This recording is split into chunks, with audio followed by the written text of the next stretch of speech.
Hello warriors. तो कैसे हैं आप लोग? आज हम लोग कहाँ तक पहुंच गए हैं इस अर्थमेटिक के चैप्टर में, अर्थमेटिक प्रोग्रेशन के थर्ड लेक्चर में। तो अपन क्या करेंगे, आज क्वेश्चन प्रैक्टिस करेंगे। आप लोग को बता दूं एक बात कि जितने क्वेश्चंस करा रहा हूं ना, जो बोर्ड में पेपर बनेगा सब यहीं से पेपर बनेगा। कहाँ से बनेगा? यहीं से पेपर बनेगा। एक भी क्वेश्चन ऐसा नहीं होगा कि जो मैं करा रहा हूं उसमें से सवाल ना आए। तो अपन जब भी देखेंगे वीडियोस तो क्या करेंगे, पूरे लास्ट तक देखेंगे और इंपॉर्टेंट सवाल भी कराऊंगा बिल्कुल मचक के। तो आज का जो पहला सवाल है क्या है कि which term of the AP will be 120 more than it's first 21st term. तो क्वेश्चन क्या कह रहा है कि भाई अब बताना है हमको कि कौन सा जो टर्म है वो 21वीं टर्म से 120 ज्यादा है। 21वीं टर्म से 120 ज्यादा है। तो अपन क्या कर लेंगे, सबसे पहले सॉल्यूशन लिख लेंगे। यहाँ पे मान लेंगे कि लेट ए जो है मेरा फर्स्ट टर्म है, फर्स्ट टर्म है इस एपी में। तो यहां से क्या होगा, फर्स्ट टर्म की वैल्यू क्या होगी, फर्स्ट टर्म की वैल्यू क्या होगी, ए की वैल्यू 3। और यहां से जो कॉमन डिफरेंस आएगा, कॉमन डिफरेंस आएगा, क्या आएगा बाबू, कॉमन डिफरेंस कितना आ जाएगा, 15 माइनस का 3 दैट इज 12, दैट इज 12। अब अपन क्या देखेंगे कि गिवन कंडीशन देखेंगे। क्या देखेंगे बाबू, गिवन कंडीशन देखेंगे। गिवन कंडीशन क्या कह रहा है कि वो कौन सी टर्म है जो 21वीं टर्म से 120 ज्यादा है। तो अपन मान लेंगे let the nth term be 120 more than it's 120 more than it's 21st term. अपन मान लेंगे। तो यहां से क्या पता लगा कि सर जो Tn होगा T21 प्लस 120। चमका गया यहां तक। ये गिवन कंडीशन है, ये कंडीशन गिवन है। अपन इसी कंडीशन को यूज करके n की वैल्यू निकालेंगे। तो अपन को क्या निकालना पड़ेगा, सबसे पहले T21 निकालना पड़ेगा। तो T21 की जगह अपन क्या लिखेंगे sir, a plus 21 minus 1 into D. क्यों? क्योंकि हम जानते हैं कि Tn का जो फॉर्मूला होता है ए एन माइनस 1 इंटू का डी, यानी कि जो मेरा nth टर्म का फॉर्मूला होता है क्या होता है, ए प्लस एन माइनस 1 इंटू का डी। तो इसको जब मैं सॉल्व करूंगा तो क्या होगा, T21 इक्वल्स टू कितना होगा बाबू बताइएगा जरा, कि ए की value sir 3 plus 20 into D की वैल्यू कितनी है हमारी 12, कितनी है 12। तो ये कितना जाएगा 240 plus 3 that is 243 T21। T21 की वैल्यू कितनी आ गया, T21 की वैल्यू कितना आ गया 243। अपन जो भी वैल्यूज निकलेंगे ना उसको मैं डब्बे में पैक करते चलूंगा, डब्बा डब्बा खेलते चलूंगा। यहां तक हो गया क्या, इसको छाप लीजिएगा जरा, थोड़ा सा आगे बढ़ते हैं, आगे बढ़ते हैं, रुकिएगा जरा, छाप लीजिएगा, ठीक है। अब इसी का जो अगला पार्ट है हमारा क्या है कि सर मैंने तो वैल्यू निकाल दी, कितना आया सर, T1 की जो वैल्यू आई है हमारी, T21 की वैल्यू आई है 243। तो क्या कह रहा है कि जो Tn है हमारा कितना हो जाएगा, T21 प्लस का 120 ज्यादा है, कितना हो जाएगा 243 प्लस का 120। तो ये वैल्यू कितनी आ रही है 3242 6, और ये कितना 363, ये आया गया, ये आया गया। यानी कि जो मेरा nth टर्म आ रहा है 363 आ रहा है। मेरे को अब क्या चाहिए nth टर्म, तो Tn इक्वल्स टू क्या होता है a plus n minus 1 into d, और इसकी वैल्यू गिवन है क्या, तो यहां से a की वैल्यू कितनी है आपकी, a की वैल्यू है sir 3 plus n minus 1, d की वैल्यू कितनी है 12 इक्वल टू 363। चमका गया यहां तक, है ना, बोलना जरा। अब क्या कर लेंगे अपन, कैलकुलेशन खेल लेंगे। ये प्लस का 3 है, इधर जाएगा तो माइनस का 3, तो कितना हो जाएगा n माइनस इंटू यहाँ पे 12 इक्वल टू 360 माइनस 3, कितना हो जाएगा 360, और यहाँ से n माइनस 1 की वैल्यू कितनी 12, इधर मल्टीप्लाई में, इधर आएगा तो डिवाइड, कितना हो जाएगा 12 3 जा 0। तो यहाँ से n, यहाँ से क्या हो गया, यहाँ से क्या हो गया बाबू कि n माइनस 1 इक्वल्स टू क्या हुआ 30। तो n की वैल्यू कितना हो गया 31। तो मुझे क्या पता लगा कि अगर, मुझे क्या पता लगा कि जो 31st टर्म होगी वो 21वें टर्म से 120 ज्यादा होगा। तो छाप लीजिएगा जरा, बढ़ते हैं अगले सवाल पे। तो आज का अगला सवाल क्या है कि is 51 a term of the given AP. क्या कह रहा है कि जो एपी है, ये जो एपी है, क्या इस एपी में ये 51 वाला भी आएगा क्या, 51 वाला भी आएगा क्या। तो अपन क्या कर लेंगे कि सबसे पहले अपन क्या निकालेंगे, फर्स्ट टर्म निकालेंगे। क्या निकालेंगे बाबू, फर्स्ट टर्म निकालेंगे। फर्स्ट टर्म निकालेंगे क्या हो जाएगा यहाँ से, ए की वैल्यू सर 5 और कॉमन डिफरेंस जो होगा, कॉमन डिफरेंस जो होगा डी कितना हो जाएगा 8 माइनस 5 दैट इज 3। क्या पता लगा कि फर्स्ट टर्म कितना 5 और कॉमन डिफरेंस कितना डी। हम मान लेंगे क्या कि लेट एन बी द जो nth टर्म है, लेट nth मान क्या लेंगे कि जो nth टर्म है वो उसकी वैल्यू कितनी आ रही है 51, उसकी वैल्यू कितनी आ रही है 51। तो दो यहां से कर लेते हैं, let 51 is the value of nth term. चमका के यहां तक। और हम जानते हैं क्या कि जो dn होगा वो a plus n minus 1 into D होगा। तो अपन क्या कर लेंगे, d1 की वैल्यू 51, a की वैल्यू 3 और यहां से a की वैल्यू कितनी है यहाँ पे 5 प्लस n माइनस 1 और d की वैल्यू कितनी है यहाँ से 3।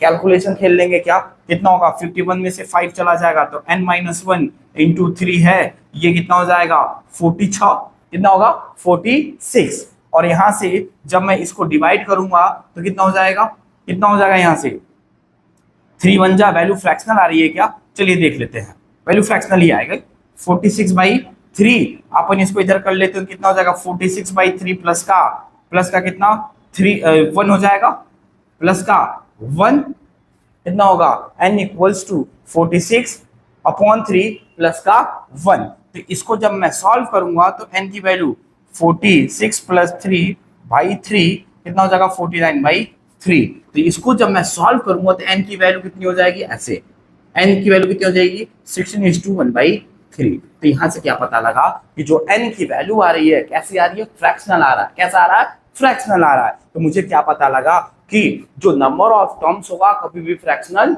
नहीं होगा, कभी भी फ्रैक्शनल नहीं होगा। तो अपन क्या कहेंगे कि 51 जो होगा इसका टर्म ना हो पाए, क्या कहेंगे, जो 51 जो होगा इसका टर्म ना हो पाए। तो क्या लिखेंगे 51 is not the term of this AP। क्यों, because the number of terms cannot be fractional, because number of terms cannot be fractional,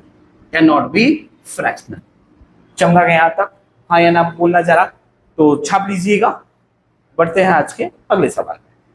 तो अगला सवाल क्या कह रहा है कि how many terms are there in the given AP। क्या पूछ रहा है कि इस AP में कितने टर्म्स हैं, कितने टर्म्स हैं। तो इस प्रकार के हम सवाल को करेंगे तो हम मान लेंगे कि जो भैया ये लास्ट वाला टर्म दे रखा है nth टर्म है, क्या मान लेंगे nth टर्म है, मान लेंगे let the nth term be 139। चमका गया यहां तक, इसकी वैल्यू कितनी है 139, ठीक है क्या। और यहां से क्या कह लेंगे कि फर्स्ट टर्म जो होगा हमारा, first term that is small a कितना होगा 7 और कॉमन डिफरेंस जो होगा कितना 11 माइनस का 3 दैट इज 4, कितना होगा 4 होगा। अब मैंने क्या माना कि सर जो nth टर्म है उसकी वैल्यू क्या होगी, यहां से अकॉर्डिंग टू क्वेश्चन 139। और हम जानते हैं क्या हम जानते हैं कि sir Tn equals to a plus n minus 1 into d. ये फॉर्मूला याद रखेंगे हमेशा, ये फॉर्मूला हमेशा अपन क्या करेंगे, याद रखेंगे, बहुत ही इंपॉर्टेंट फॉर्मूला है। तो यहाँ से क्या हो जाएगा a plus n minus 1 d equals to 139। तो a की वैल्यू कितनी है 7 और यहाँ से n माइनस 1 और d की वैल्यू कितनी है 4 इक्वल्स टू 139। चमका गया यहाँ तक, कैलकुलेशन कर लेंगे अब, बोलना जरा हाँ या ना, ठीक है क्या। कितना हो जाएगा 7 plus 4n minus 4 equals to 139। जब मैं इसको सॉल्व करूंगा तो कितना होगा 7 माइनस 4 प्लस का 3 उधर जाएगा तो माइनस का 3, कितना होगा बाबू माइनस का 3, कितना हो जाएगा 4n इक्वल्स टू 39 माइनस का 3 that is 136 equals to 4n। तो n की वैल्यू कितना आ जाएगा 136/4, 4 3 जा 12 और 4 जा, तो क्या पता लगा कि जो n की वैल्यू कितनी आ गई 34। अपन आंसर जो भी आएगा उसको क्या कर लेंगे, डब्बे में पैक कर लेंगे, अपन क्या कर लेंगे डब्बा डब्बा खेल लेंगे। तो मेरे को क्या पता लगा कि सर जो इस एपी में 139 वाला जो टर्म है कौन सा वाला टर्म है, 34वीं टर्म है, 34th टर्म की वैल्यू जो है कितना है 139 है। तो छाप लीजिएगा जरा इसको। बढ़ते हैं अगले सवाल में। तो आज का अगला सवाल क्या है, कि find the middle term of the AP. मतलब क्या कह रहा है कि जो एपी दे रखा है इसको अपन को क्या निकालना है, मिडिल टर्म, यानी कि इसके बीचों बीच में कौन सा टर्म होगा।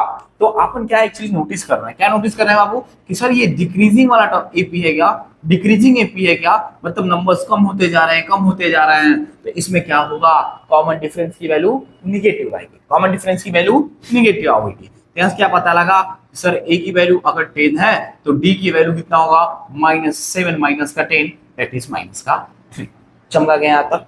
अब मैं मान लेता हूं कि जो nth टर्म है, जो nth टर्म है, तो n की वैल्यू कितनी है, माइनस का 62 है। मान लेता हूं ऐसा कि जो लास्ट टर्म है यहाँ पे क्या है, -62 बाई माइनस का 62।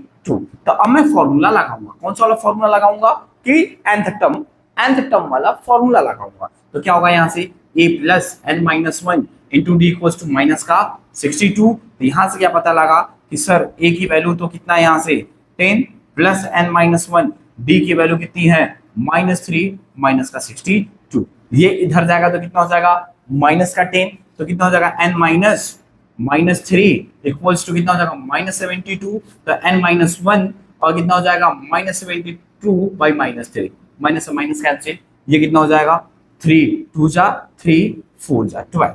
तो क्या पता लगा कि सर यहां से यहां तक क्या हो गया, n minus one equal to 20 का 4। तो यहां से क्या पता लगा कि sir n minus one equal to 24, तो n की वैल्यू कितनी आ गई 25। तो मुझे क्या पता लगा कि सर जो ये एपी है ना, इसमें कितने टर्म्स ऑफ टर्म्स है, 25 टर्म्स है। इस एपी में कितने टर्म्स है, 25 टर्म्स है। बताओ कोई भी अगर नंबर को मैं अरेंज किया उसमें टोटल 25 वाले हैं, तो बताओ मिडिल वाला क्या होगा। तो कैसे निकालते हैं मिडिल वाला, तो मिडिल टर्म कैसे निकालते हैं, मिडिल टर्म क्या होगा कि सर अपन क्या करेंगे 1/2 25 प्लस का 1, यानी कि अपन मिडिल टर्म कैसे निकालेंगे, मिडिल टर्म कैसे निकालेंगे, आप स्टैटिस्टिक्स में पढ़े होंगे कि सर नंबर ऑफ ये जो टर्म्स होगा ऑड होगा तो उसका middle term 1/2 n plus 1th term हो जाएगा, n/2 n plus 1th term हो जाएगा। तो कितना हो जाएगा यहाँ से 1/2 इंटू 6 26, और ये कितना 2 13 जा, तो यहाँ से मिडिल टर्म क्या आया आपका 13th टर्म। यानी कि क्या पता लगा कि जो भी एपी दे रखा है, जो भी एपी दे रखा है इसमें जो 13th टर्म होगा क्या होगा, मिडिल टर्म होगा। चमका गया यहाँ तक, हाँ या ना बोलना, जरा छाप लिया जाए, छाप लो जरा। अब मैं क्या कर लूंगा यहाँ से T13 से निकाल दूंगा। T13 निकालने के लिए क्या होगा, T13 a plus 13 minus 1 into का d। यहां से क्या हो जाएगा, a की वैल्यू कितनी है यहाँ से 10 प्लस 13 माइनस 1 कितना हो जाएगा बाबू 12, और ये कितना हो जाएगा माइनस का 3, माइनस का 3 कितना हो जाएगा 10 माइनस 36, यही होगा ना, कितना गया माइनस का 26। तो क्या पता लगा, आंसर कितना आया माइनस का 26 दैट इज 26। तो क्या पता लगा कि जो मिडिल टर्म आया इस एपी का उसकी वैल्यू कितनी आई है माइनस का 26। अगर इसमें वैल्यू पूछेगा तो ये बताएंगे, अगर केवल पूछेगा कि कौन सी वाली टर्म मिडिल टर्म होगा तो अपन जवाब में क्या देंगे। तो अब ये अगला सवाल क्या कह रहा है, अगला टाइप क्या कह रहा है, which term of the AP, AP आपका क्या दे रखा है 24, 21, 18, 15 is it's first negative term. क्या कह रहा है, इस दिए गए एपी में बताइए कौन सी वाली पहली टर्म होगी जो कैसा होगा, निगेटिव होगा, जो कैसा होगा निगेटिव होगा। यानी कि अपन को क्या करना पड़ेगा, थोड़ा सा इनइक्वालिटी का कॉन्सेप्ट लगाना पड़ेगा। तो अभी चमकाता हूं इनइक्वालिटी का भी कॉन्सेप्ट। तो इसका जो सॉल्यूशन होगा पहले देख लेते हैं सॉल्यूशन, थोड़ा थोड़ा सा चीज। तो यहां से अगर मैं कहूं सबसे पहली बात क्या होगा, जब भी आपको एपी का सवाल देगा तो आप अपन सबसे पहले क्या लिखेंगे, first term 24, common difference that is D की वैल्यू कितनी 21 माइनस का 24 दैट इज माइनस का 3। तो ये क्या पता लगा सर ए की वैल्यू इतना और डी की वैल्यू इतना। ये बातें क्लियर है क्या, क्या पता लगा कॉमन डिफरेंस कैसा नेगेटिव, क्योंकि ये डिक्रीजिंग सीरीज है तभी तो नेगेटिव टर्म मिलेगा हमको। अब मैं मान लेता हूं let nth term be the first negative term. मैं मान लेता हूं कि nth टर्म जो वैल्यू है कैसी है, नेगेटिव टर्म है। तो tn की वैल्यू निकाल लूं, तो tn की वैल्यू क्या होगा a plus n minus one into का d, a plus n minus one into का d। क्लियर है क्या यहां तक। अब जब मैं सॉल्व करूंगा इसको, तो क्या होगा क्या होगा यहाँ से कि टी एन टर्म मान लेता हूं, तो यहां से क्या कर लेता हूं, हम क्या कर लेंगे, जो nth है T n term a plus n minus one into का टी।